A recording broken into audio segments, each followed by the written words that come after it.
சிவ வழிபாடு அப்படிங்கிறது ரொம்ப சிறப்புன்னு சொல்லியிருக்கீங்க. அதை நம்ம வீட்டில் எப்படி பண்ணணும், வீட்டில் பண்ணலாமா அப்படின்ட்டு ஒரு கேள்வி. அதுக்கப்புறம் பண்ணலாம் அப்படின்னா அதை எப்படி பண்ணணும் அப்படிங்கிறத பற்றி சொல்லுங்க அப்படின்னு சொல்லியிருந்தாங்க. சிவ வழிபாடு இருக்கிறதுலையே உத்தமமான வழிபாடு எல்லாத்துக்குமே தெரியும். இதில் வந்துட்டு எந்த வழிபாடு பெருசு எந்த வழிபாடு சிறுசு அப்படின்லாம் நம்ம சொல்ல முடியாது. எல்லா தெய்வங்களுமே சம ஆற்றல் படைத்தவை அப்படிங்கிறது தான் நம்ம தர்மம் நம்மளுக்கு சொல்லி கொடுத்தது. அதில் பார்த்தீங்கன்னா சிவ வழிபாடு ஒரு தனிச்சிறந்த வழிபாடாகவே கருதப்படுது. அது எல்லாருமே பண்ணலாம், எப்போ வேணாலும் பண்ணலாம், அதில் எந்த தவறுமே இல்லை, நல்லா நினச்சிக்குங்க. சிவ வழிபாட்டை கோவில்களில் போய் வழிபடுறது ரொம்பவே சிறப்பானது அப்படின்ட்டு குறிப்பிடப்பட்டிருக்கு. அல்லது வீட்டில் பண்ணலாமா அப்படிங்கிற கேள்விக்கு நம்ம சொல்கிறது ஒன்றே ஒன்று தான், வீட்டில் இல்லை, நீங்கள் எங்கே வேணாலும் சிவ வழிபாடு பண்ணலாம் அப்படிங்கிறத நல்லா ஞாபகம் வச்சுக்கோங்க. ஒருவேளை நீங்கள் வெளியூர் போயிருக்கீங்க, உங்களால் வீட்டில் இருக்கக்கூடிய அந்த சிவ பூஜையை உங்களால் பண்ண முடியல அப்படின்னா ஒரே ஒரு விஷயம் நீங்கள் பண்ணலாம். அந்த வெளியூருக்கு போயிருக்கப்ப கோயில் கோபுரத்தை பார்க்குறீங்க அப்படின்னா கோவில் கோபுரத்தை பார்த்து நின்றுக்கிட்டு நீங்கள் கையில் 4-5 பூவை எடுத்து வச்சுக்கிட்டு ஓம் நம சிவாயன்னு சொல்லி அந்த கோபுரத்தை நோக்கி அந்த பூ மலர்களை தூவி விட்டுட்டு கையெடுத்து கும்பிட்டிங்கன்னா அதுவுமே சிவ வழிபாடு அப்படின்னு தான் சொல்லுவாங்க.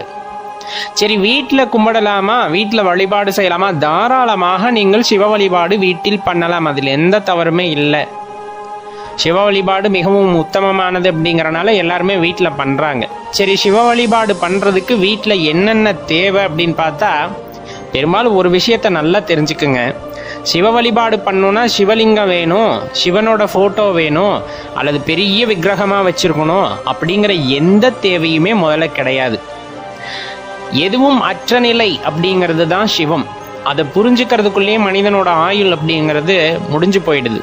பெரும்பாலும் தியானம் பண்ணுறதன் மூலமாக, ஆழ்நிலை தியானத்திற்கு போகிறதன் மூலமாக, கடும் தவம் புரியறது மூலமாக, இறைவன் மீது அதீத பற்று வைத்து விட்டு எல்லாமே சிவன் தான் அப்படின்னு நினைக்கிறது மூலயமா, அடியவர்களுக்கு சேவை செய்கிறது மூலயமா, இது மாதிரி பல காரணிகளால் நம்ம சிவத்தை உணர முடியும். சிவம் என்றால் என்னவென்று நம்மால் உணர முடியும் அப்படின்ட்டு தான் நிறைய யோகிகளும் சரி, நிறைய அடியார்களும் சரி நம்மளிடம் தெரிவித்தது. சரி, அப்போ எதுவும் மற்ற நிலை அப்படின்னா என்னன்னா, இப்போ நீங்கள் தியானம் பண்ணுறீங்க, எந்த ஒரு நினைவுமே உங்கள் மனசில் இல்லாமல் ஒரு பிளாங்கான நிலைக்கு உங்கள் மனது போயிடுது. எது மேலேயுமே பற்று இருக்க மாட்டேங்குது சார். சிவம் அப்படிங்கிற ஒரு வார்த்தை, அந்த சிவம் அப்படிங்கிற ஒரு நினைப்பு, இந்த மாதிரி மட்டும்தான் என் மனசுக்குள்ளே ஓடிட்டு இருக்கு அப்படின்னா அதுதான் அந்த பிரம்மம் அப்படின்னு சொல்லக்கூடிய ஒரு நிலை, எதுவும் மற்ற நிலை. அப்படி போயிட்டீங்கனாலே அதுதான் உத்தமமான சிவ வழிபாடு அப்படின்னு சொல்லலாம். மனசுக்குள்ள கோவில் கட்டி, மனசுக்குள்ள சிவலிங்கத்தை பிரதிஷ்டை பண்ணி, மனசுக்குள்ள சிவனோட ஃபோட்டோவை வச்சு நீங்கள் தாராளமாக பூஜை பண்ணலாம். இதுக்கு வீட்டில் உட்காந்து தான் பண்ணணும்னு அவசியம் கிடையாது. நீங்கள் நடக்கிறப்ப, நிற்கிறப்ப, எல்லா நேரங்கள்லையும் சிவசிவான்னு சொல்கிற ஒரு வார்த்தை, நம சிவாயன்னு சொல்ற ஒரு வார்த்தை, அது சிவ வழிபாட குறிக்கும். சரி, உண்மையாலுமே நான் சிவன் வந்துட்டு வீட்டில் வச்சு வழிபடணும் அப்படின்னு நினைக்கிறேன், ஒரு ஃபோட்டோ வைக்கிறேன், இல்லைன்னா வந்துட்டு ஒரு சின்னதாக ஒரு சிவலிங்கத்தை வீட்டில் வச்சு வழிபடணும் அப்படின்னு நினைக்கிறேன் அப்படின்னா, பெரும்பாலும் ஆகம நெறியில் பார்த்தோன்னா ஒரு ஜானுக்கு மேலே விக்கிரகங்களை வீட்டில் வைத்து வழிபட்டால் அதற்கு முறைப்படி பூஜை புனஸ்காரங்கள் பண்ணணும், நெய்வேத்தியம் பண்ணணும், இந்த மாதிரி நிலையே வந்துட்டு சொல்லப்படுது. அதை தாண்டி உங்கள் மனசு ரொம்ப சுத்தமாக இருக்குது, அதை என் குழந்தை மாதிரி நான் பார்த்துக்கிறேன், எனக்கு ஒரு என்ன சொல்கிறது, எனக்கு பிடிச்சவங்க அப்படின்ற மாதிரி நான் வந்துட்டு சிவனை பார்த்துக்கிறேன், எனக்கு இந்த நியதி தெரியாது, எனக்கு இந்த பூஜா முறைகள் தெரியாது, ஆனால் எனக்கு எல்லாமே அவர் தான் அப்படின்னு நினச்சிங்கன்னா உங்களுக்கு அந்த ஒரு ஜான்லாம் கணக்கே கிடையாது. நீங்கள் எவ்வளோ பெருசு வேணாலும் வாங்கி வச்சுக்கோங்க, எல்லாமே சிவன் தான் நீங்கள் சரண்டர் ஆயிட்டீங்கன்னா எந்த ஆகம நெறியுமே அவர் பார்க்க மாட்டார். ஆனால் ஒரு சில விஷயங்களை நம்ம கடைபிடித்து தான் ஆகணும். அது நல்ல அனுபவசாலிகள் நம்மளுக்கு சொல்லி கொடுப்பாங்க, அதுபடி நம்ம போய்க்கலாம். சரி, அப்போ சிவனுக்கு என்ன அங்கே தேவைப்படுது அப்படின்னு பார்த்தோன்னா, உண்மையான அன்பு. உங்களால் முடிஞ்சதுன்னா ஒரு சொம்பில் வந்துட்டு தண்ணீர், கொஞ்சமாக வில்வ இலை, அது போதும். நீங்கள் வந்துட்டு நெய்வேத்தியம் படைக்கணும்னு ஆசைப்பட்டீங்கன்னா உங்கள் வீட்டில் என்ன செய்கிறீங்களோ, உங்களுக்கு நீங்கள் சாப்பிட்றதுக்கு என்ன செய்கிறீங்களோ, அன்றைக்கி வெள்ளை சோறு தான் சார் எங்கள் வீட்டில் இருக்குது, தண்ணி ஊற்றி தான் சாப்பிட போகிறோம், அந்த தண்ணி ஊற்றின வெள்ளை சோறு அங்கே வச்சு நமச்சிவாயன்னு சொல்லுங்கள், அவரும் வந்து சாப்பிடுவார்.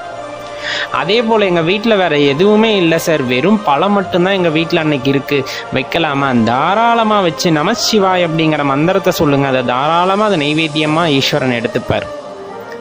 எதுவுமே இல்லை சார், தண்ணி மட்டும்தான் இருக்குது, தண்ணியும் வில்வத்தையும் கொடுங்க, தாராளமாக எம்பெருமான் ஏற்றுக்கொள்வார். அந்த அளவுக்கு ரொம்ப எளிமையான பூஜை தான் சிவ பூஜை அப்படிங்கிறது. அது இதுன்னு எதுவும் ஆடம்பரம் தேவை கிடையாது. கொஞ்சமாக தண்ணீர் கொஞ்சமாக வில்வம் இருந்தால் போதும், அந்த சிவ பூஜையானது நிறைவடைந்து விடும் அப்படின்னு கூறப்படுது. உங்களால் முடிஞ்சதுன்னா கொஞ்சம் வாசனையான மலர்கள் இருந்ததுன்னா அங்கே சமர்ப்பணம் பண்ணலாம், வேறு எதுவுமே தேவையில்லை. நீங்கள் சாப்பிட்ற சாப்பாட்டில் வந்துட்டு கொஞ்சமாக வந்துட்டு சிவனுக்கு வந்துட்டு நெய்வேத்தியமாக படைக்கலாம்.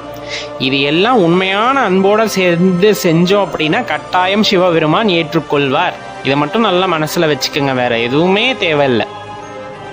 சரி, இப்போ ஃபோட்டோ வச்சு நீங்கள் பூஜை பண்ணுறீங்க, லிங்கத்தை வச்சு சின்ன லிங்கத்தை வச்சு பூஜை பண்ணுறீங்க. சில பேர் வச்சுருப்பாங்க வீட்டில் குட்டியாக லிங்கம் வச்சு பூஜை பண்ணுறவங்க இருப்பாங்க. பெருசாக நம்மளால் பார்த்துக்க முடியாது அப்படிங்கிறனால சின்ன லிங்கத்தை வச்சு பூஜை பண்ணுவாங்க.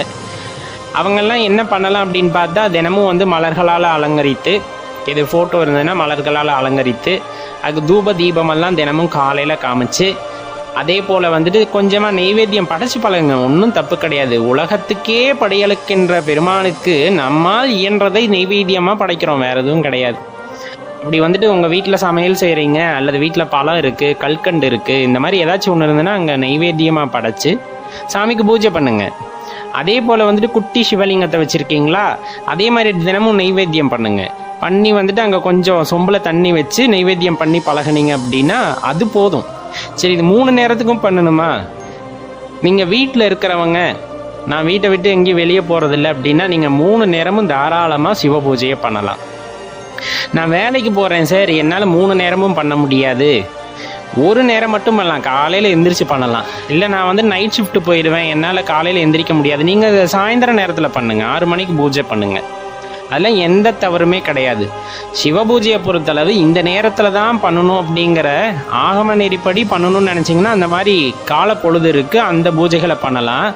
என் மனசுக்குள்ளேயே அவரை வச்சுக்கிட்டு இருக்கேன், எனக்கு எல்லாமே அவர் தான், நான் எந்த நேரத்தில் பண்ணினாலும் ஏற்றுக்குவார்னு உங்கள் மனசு சொல்லுது அப்படின்னா கட்டாயம் சிவம் ஏற்றுக்கொண்டார் அப்படின்னு தான் அர்த்தம். நீங்கள் எந்த நேரத்தில் பூஜை பண்ணாலும் அவர் அந்த இடத்துல வந்துட்டு நிற்பார், உங்கள் பூஜையை ஏற்றுப்பார், அவ்வளோதான் சொல்கிறது. அதனால் பார்த்தீங்கன்னா சிவபூஜை ரொம்ப காம்ப்ளிகேட்டடானது அப்படின்லாம் நினைக்காதீங்க. நின்ன இடத்துல ஓம் நம சிவாய அப்படின்னு சொன்னாலோ, நம சிவாய அப்படின்னு சொன்னாலோ, சிவசிவா அப்படின்னு நீங்கள் சொல்லிட்டீங்கனாலோ அந்த இடத்துல சிவனாகப்பட்டவர் வந்து நிற்பார். நீங்கள் சொல்வதை காது கொடுத்து கேட்பார், உங்கள் பூஜையை மனதார ஏற்றுக்கொள்வார் அப்படிங்கிறத மட்டும் நல்லா நினச்சிக்குங்க. இன்னும் ஒரு படி மேலே போய் சொல்லணும் அப்படின்னா, சிவனோட ஃபோட்டோவோ சிவலிங்கத்தையோ அல்லது அமைதியாக உட்காந்து தியானம் பண்ணுறது, இதெல்லாம் தாண்டி ஒரு சிவபூஜை இருக்குது. சிவன் அடியார்களுக்கு நீங்கள் செய்கின்ற சேவையே சிவபூஜையாகத்தான் கருதப்படும். சிவனடியார்களை பார்க்குறீங்க அப்படின்னா அவங்கள நமஸ்கரித்து அவங்கக்கிட்ட இருந்து ஆசீர்வாதத்தை வாங்கிக்கிட்டிங்கன்னா அதை விட பெரிய ஆசீர்வாதமானது இந்த உலகத்தில் வேறு ஏதும் கிடையாது. ஏன்னா அடியவர்களுக்கெல்லாம் அடியவர் நம் ஈசன் அப்படின்ட்டு குறிப்பிடுவாங்க. சிவனடியார்களை வழிபடுறதும் சிவனை வழிபடுறதும் ஒன்று. அப்போ தினமும் ஒரு சிவனடியாரை நீங்கள் வழிபடுறீங்க, வழியில் போகிறப்ப பார்க்குறீங்க, கோவிலில் பார்க்குறீங்க அப்படின்னா அன்றைக்கி அவங்கள கையெடுத்து கும்பிடுறீங்க அப்படிங்கும்போது நீங்கள் சிவனை வழிபட்டதாக அர்த்தம். சிவ பூஜை முடிஞ்சிருச்சு உங்களுக்கு அன்றைக்கி. அதனால் பார்த்தீங்கன்னா ரொம்ப எளிமையானது தான் இந்த சிவ வழிபாடு அப்படிங்கிறது.